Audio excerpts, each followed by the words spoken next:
বরিশালে সকাল থেকে আকাশ মেঘলা, কখনো কখনো পড়ছে গুঁড়ি গুঁড়ি বৃষ্টিও। পানি বেড়েছে সেখানকার নদ নদীতে। বরিশাল লঞ্চঘাট থেকে জানাচ্ছেন প্রতিনিধি হুমায়ুন কবির।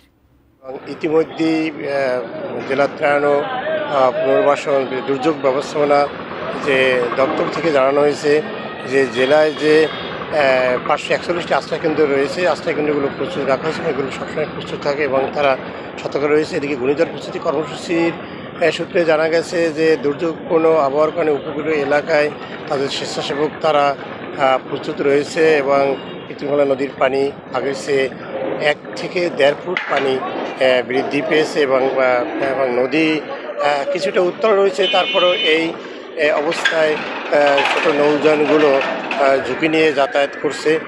আর এদিকে বরিশাল জেলা প্রশাসন এখনও এই দুর্যোগের বিষয়ে তারা